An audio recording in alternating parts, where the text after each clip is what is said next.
Hello મારી YouTube family, જય Shri Krishna, good afternoon. કેમ છો બધા? આઈ હોપ બધા મજામાં જ હશો. And welcome back to our new vlog. તો આપણે આજનો નવો વ્લોગ ચાલુ કરીએ. આપણે અત્યારે 11:30 વાર છે ત્યારે જો રસોડામાં આવી ગયા ને રસોઈની તૈયારી થઈ ગઈ છે ચાલુ.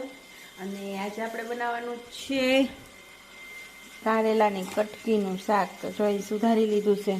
અહીંયા આપણે મૂકી દીધું છે પાણી ગરમ. તો એમાં બાફી લઈએ પહેલાં તો, એટલે કુકરમાં બાફી લઈએ ને તો ફટાફટ થઈ જાય. 11:30 થઈ ગયા છે ને તો જો અહીંયા આપણે બાફા મૂકી દીધું. ને અહીંયા મારા વાણીબેન છે. વાણીબેન જય શ્રી કૃષ્ણ. ચલો આ કાચું સુધારાઈને આવી ગયું એક. બીજું શું આવ્યું? ચીભડું, કાકડી. ત્રીજું શું આવ્યું? ધાણા ભાજી. નથી ટીંડોળા બાકી છે ને. વાણી હાય, જય શ્રી કૃષ્ણ. હાય, જય શ્રી કૃષ્ણ. જય શ્રી કૃષ્ણ મમ્મી. તો તમે શું કરી રહ્યા છો? તો હવે આવે ને અમારે ખાવાનું છે ડુંગળીનું શાક. તો અમારા હાટું ડુંગળીનું ને વાણી શું ખાય? વાણી તું શું ખા બટા?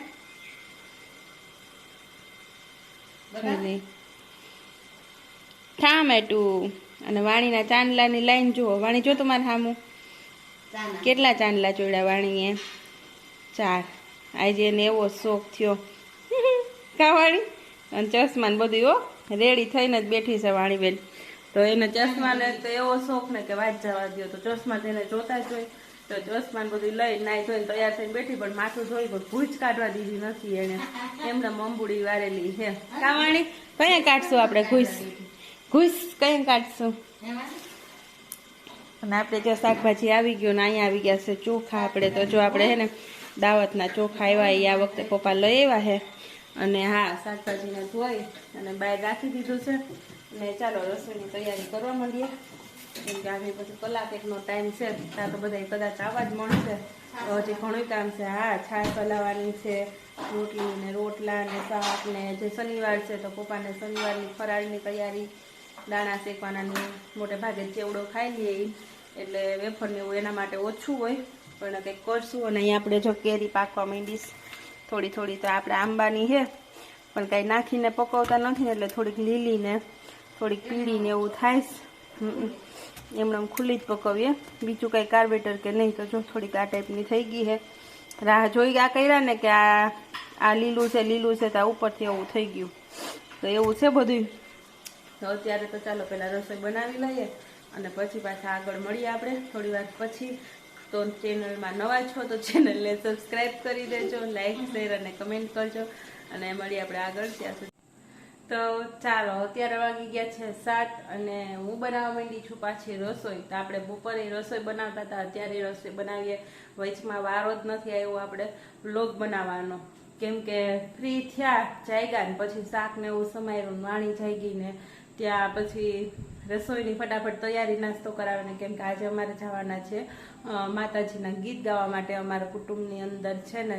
તો આજે ફટાફટ વહેલી રસોઈ બનાવી લઈએ અને બસ જમી અને વહેલા નવરા થઈ જાય. કેમ કે ગીત ગાવા માટે જવાનું છે તો વહેલું તો જવું પડે. અને આપણે એકદમ કુટુંબનું નજીકનું જ છે. દાદાના ભાઈને છોકરોની અહીંયા રહે છે તો એને ત્યાં જવાનું છે એટલા માટે.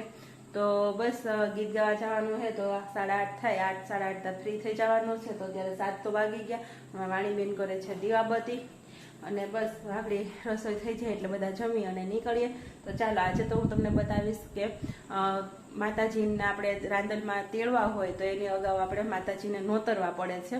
અને નોતરતી વખતે એના ગીત ગાવા પડે છે આગળ દિવસ સાંજે. અને બીજે દિવસે સવારે એને આપણે એમની માંડવીને એવું બધું તૈયાર કરવાનું હોય છે. અને એ આપણી ઘરે આવે છે એવી રીતના બધું જે પહેલેથી જ ચાલ્યું આવે છે. એમ તમે ઘણી જગ્યાએ જોયું જ હશે. તો આજે હું તમને એ બતાવીશ કે કેવી રીતના ગીત ગાવાના હોય, શું કરવાનું હોય, કેવા ગીત ગાવાના હોય એ બધું. તો ચાલો વ્લોગમાં એન્ડ સુધી બન્યા રહેજો, મજા આવશે ને કંઈક નવીન જાણવા મળશે. તો મળીએ આપણે આગળ. ત્યાં સુધીમાં હું ફટાફટ રસોઈ બનાવી નાખું. કેમ કે આપણે જો અહીંયા શાક તો ઓલરેડી મેં બનાવી લીધું છે ને રોટલીનો લોટ અડધો બંધાણો છે, અડધો બાકી છે. પછી મને યાદ આવ્યું કે ચાલ આજ તો આપણે બ્લોગ જ નથી લીધો. કેમ કે હમણાં છે ને ગરમી એક તો એટલી થાય કે ગરમીના હિસાબે આપણે બધું જ ભૂલી જઈએ.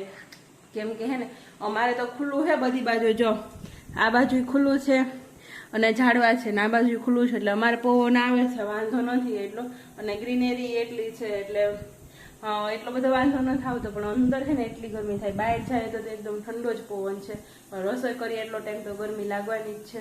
તો એમાં બધું આપણે વ્લોગ લેવાનું ને ભૂલાઈ જાય, અને વાણીબેનનું એવું લઈ તમારે તો એટલે તો ચાલો પેલા ફટાફટ રસોઈ કરી લો, પછી પાછા આપણે આગળ મળીએ. હાય વાણી, તો જાઓ મેં તૈયાર થઈ ગયા. હાય વાણી, અમે જો બધા તૈયાર થઈ એટલે જાય છીએ હવે ગીત ગાવા માટે. હે વાણી,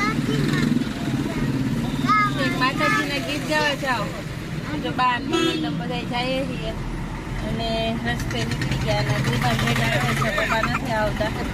તો ચાલો પછી જોઈને જોઈએ કેવી સિચ્યુએશન છે, તમને હું વિડીયો બતાવીશ. પછી મળીએ આપણે આગળ.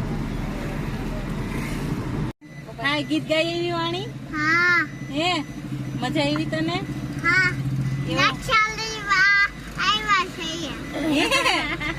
તાર ગાંઠિયા ખાવા અત્યારે કે તો તમે બધાને ખાવા હોય તો હાલો ગરમ કે તો હાલો ગરમ ગાંઠિયા. તો ચાલો ગીત તો ગાય, અમને પૂગ્યા ને તો ગવાઈ ગયા, તમે દોઢ ગીત ગાયું. મોડું થઈ ગયું, જોકે ટાઈમ નહોતો પણ બાયુ ત્યાં વહેલી આવી ગઈ તો વહેલું ગવાઈ ગયું. તો મેં પછી દોઢ ગીત ગાયું એટલે મેં કઈ બતાવ્યું નહીં તમને. અને પછી હું ઠંડુ પીધું, મુખવાસ ખાધો, પછી અમે બધા ફેમિલી મેમ્બર્સ લેડીઝ તો ગપાટા માર્યા, મજા આવી ગઈ. ઠંડુમાં શું હતું વાણી, તે શું પીધું ઠંડુ હતું? પાઇનેપલ જ્યુસ હતું, શરબત. અને જો અહીંયા છે ને અહીંયા ગયા કૃપાલ ગાંઠિયા લેવા માટે, એને તો લઈ લીધા લાગે છે, પાર્સલ લઈને આવતા રહ્યા. હું પછી વાતું કરતી રહેતા તો જો અહીંયા બધા બહુ ખાવા આવતા હોય છે. આવ્યું વાણી? ક્યાં બતાવો?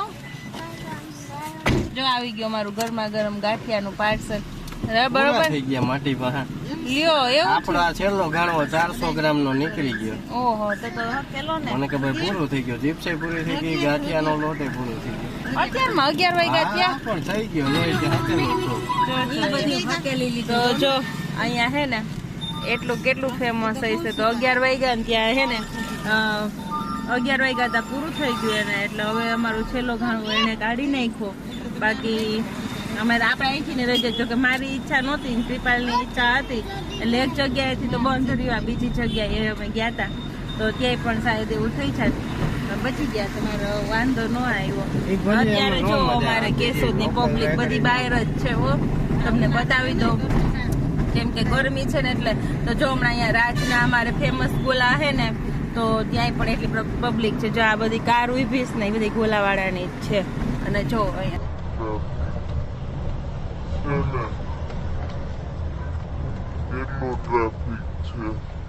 અને આ બધી ગાડી આગળ જે પાર્કિંગ છે એ બધા એના જ છે, ગોલા ખાવા વાળા ના જ છે. હા હા, એ વાત એ હાજી. તો જો અત્યારે બધા ફૂલે ફૂલ બહાર નીકળી ગયા ગરમીને હિસાબે, ને અમે જઈએ હવે ગાંઠિયા ખાવા માટે. તો ચાલો મળીએ આપણે ઘરે જઈને પાછા. ચાલો તો જો આપણા ગાંઠિયા આવી ગયા મસ્ત એકદમ મસાલેદાર. ચટણી અહીંયા સાઈડમાં જ લઈ લે, સંભારો ને બધું.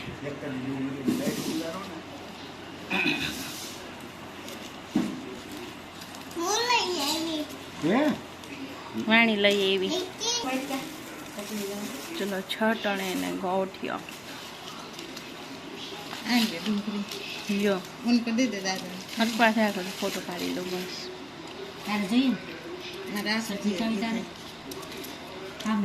મસ્ત. ચાલો બધા ખાઈ લઈએ. ચાલો તો ગાંઠિયા ખાઈ અને જામો પડી ગયો ને હવે સુઈ જાય, કેમ કે પછી સવારે વહેલું જાગી અને જવાનું છે એટલા માટે. તો મળીએ આપણે આવતા વ્લોગમાં. તો ત્યાં સુધી બધાને બાય બાય, ગુડ નાઇટ, જય Shri Krishna, take care and thank you for watching. તો મળીએ આવતા વ્લોગમાં, ત્યાં સુધી બધાને બાય બાય. જય શ્રી કૃષ્ણ. જય શ્રી કૃષ્ણ. જય શ્રી કૃષ્ણ. જય શ્રી કૃષ્ણ. મળીએ.